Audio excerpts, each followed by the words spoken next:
ही भावना जैसी प्रभु मूर्ति देखियते न तैसी। जिसकी जैसी भावना होती है भगवान उसको उसी रूप में दर्शन देने को तत्पर है।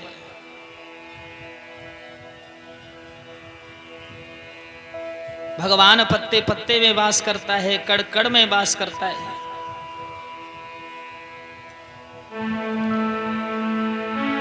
दुनिया से मैं हारा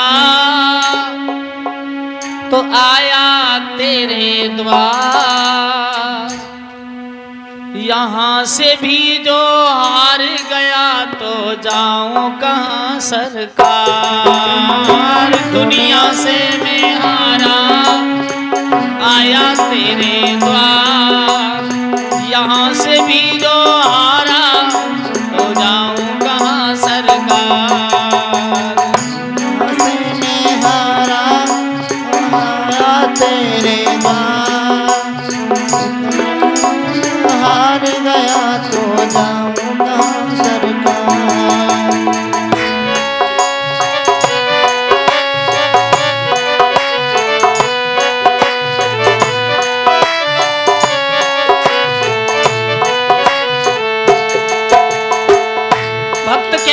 भगवान से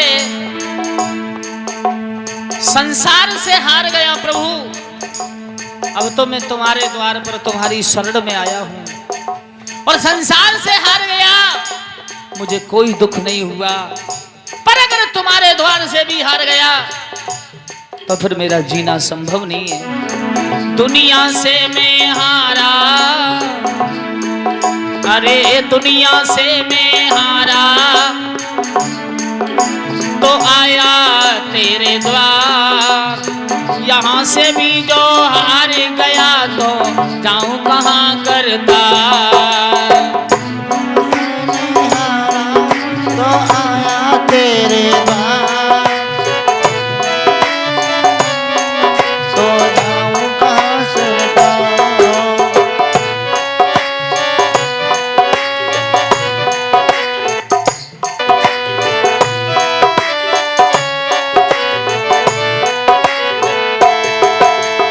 और बोला भक्त,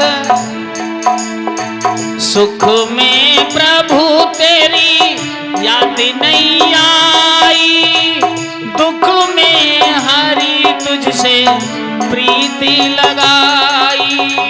सुख में हरि तेरी याद नहीं आई, दुख में प्रभु तुझसे प्रीति लगाई।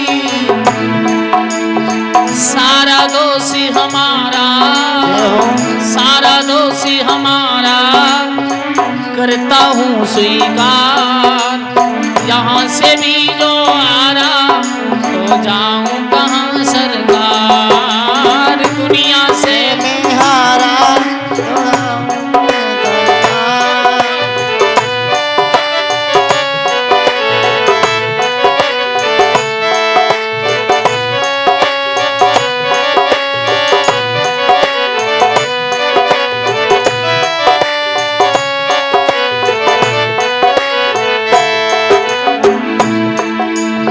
सब कुछ लुटा है, आज बची है तुम पे ही मेरी आस टिकी है।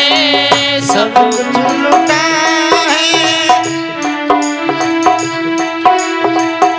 तुम पर प्यारे मेरी आस टिकी है। सुना है भगवान मैंने, सुना है भगवान मैंने, सुनते तीनों की ये पुकार, यहाँ से भी जो आरा तो जाऊं कहां सरकार। दुनिया से मैं हारा तो आया तेरे द्वार, मैं हार गया तो जाऊं कहां सरकार।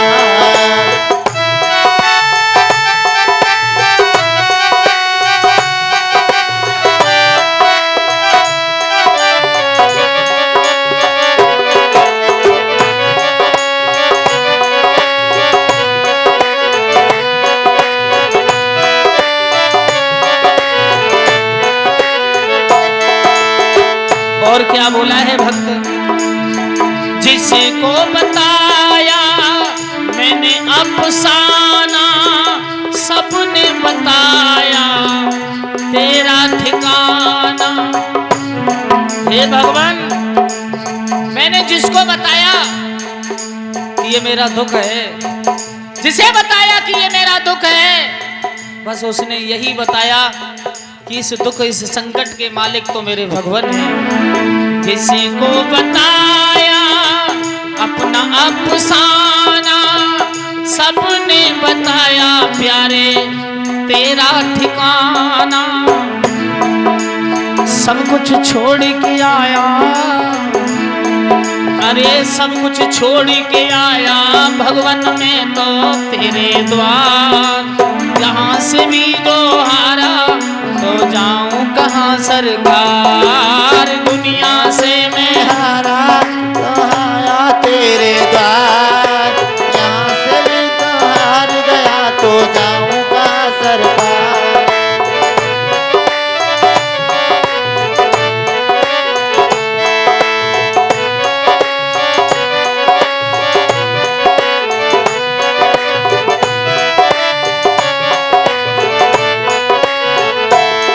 अरे दुनिया से मैं हारा तो आया तेरे द्वार, यहाँ से भी जो हारा तो जाऊं कहाँ सरकार, यहाँ से भी जो हारा तो जाऊं कहाँ सरकार, तो जाऊं कहाँ सरकार, यहाँ से भी जो हारा तो जाऊं कहाँ सरकार।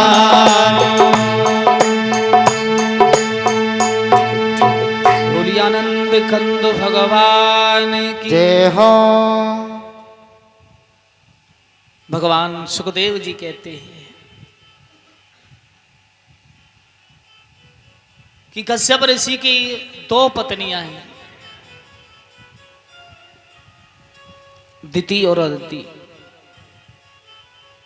और महाराज दिति के राक्षस पैदा हुए और अदिति के देवता पैदा हुए। पर राक्षस इतने बड़े महाबलवान हैं, देवताओं पर विजय प्राप्त कर लेते।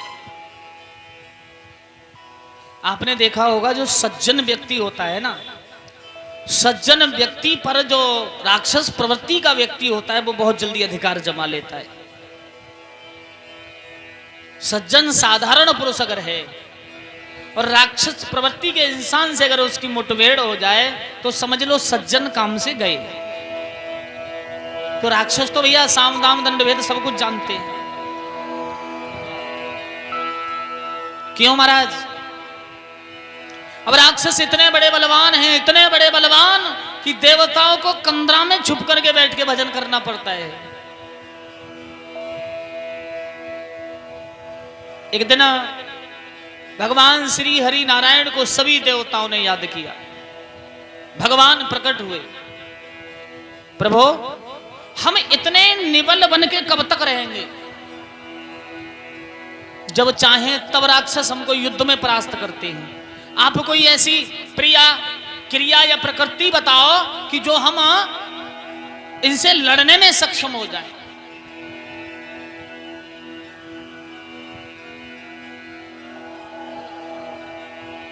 भगवान ने कहा भैया समुद्र के अंदर अमृत है और किसी तरह से देवताओं वो अमृत अगर तुम्हें पीने को मिल जाए तो अवश्य ही तुम अमर हो जाओगे।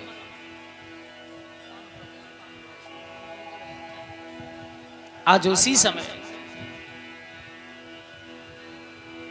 सभी देवताओं ने कहा भगवान एक बात और बताओ। बोलो।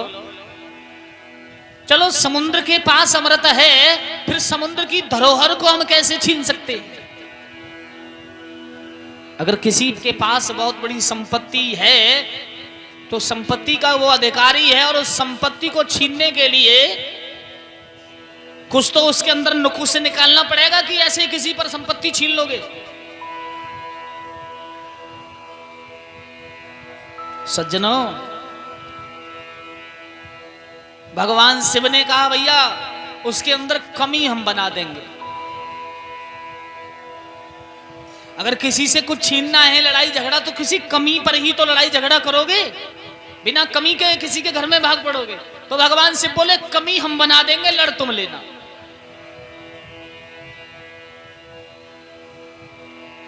जवाब दिया आप कमी बना दोगे? हाँ। अब आप सोच रहे होंगे कि अमृत कहां से आया। जिस समय वाराह रूप धारण करके भगवान रणाक्ष का वध पृथ्वी को पाताल से ऊपर लेके आ रहे थे, 100 गदा उस दुष्ट ने मारी, भगवान ने कुछ नहीं कहा। 100 से ऊपर गदा का प्रहार जब किया तो भगवान ने शेषनाग से कहा कि आप इस पृथ्वी को संभालो और मैं इस दुष्ट का वध करता हूं। लेकिन पृथ्वी इतनी भारी थी, शेष उसे साध नहीं सकते। और जैसे पृथ्वी भारी, शेष को साध ना सके, तो भगवान ने कहा आप पृथ्वी को सर पे लो तो। लेकिन शेष जी कहने लगे मेरे बस की बात नहीं इस भूमंडल को साधना। बोले राम राम शब्द का जप करना शुरू कर दो। पृथ्वी सर पर रखी, राम राम राम राम राम राम जपना शुरू किया। अब नीचे को सर करके कोई राम राम जपे तो लार तो मुंह से टपकेगी। उस शेष के मुखार बिंद से जहर टपकने लगा। समुद्र सोचने लगा इस जहर से मेरे जितने जीव जंतु सब मर जाएंगे। एक घड़ा लिया और उसने लगा दिया और वो जहर उसमें इकट्ठा होता चला गया। लेकिन राम नाम के शब्द से वो जहर से क्या बन गया? अमृत बन गया। श्री सुखदेव जी कहते हैं सज्जनों, आज जहर से वो अमृत बनाए और उसी अमृत को लालायत हैं कौन? देवता पीने के लिए। देवता इंतजार कर रहे हैं प्रभु भोले बाबा के ऊपर विश्वास है कि अब गलती तुम करवाओ, युद्ध हम कर लेंगे।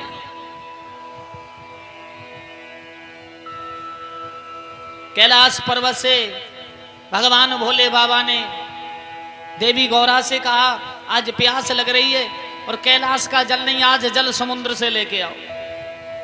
16 सर्व श्रृंगार किए हुए हैं गौरा। और जिस समय कैलाश से गागर लेकर के जल लेने के लिए चली और समुद्र में से गागर भर के वापस हुई तो समुद्र एकदम आ गया। ये कहां जा रही हो? आप कौन हैं? जवाब दिया मैं कैलाशपति शंभू की पत्नी गौरा, मुझे पार्वती भी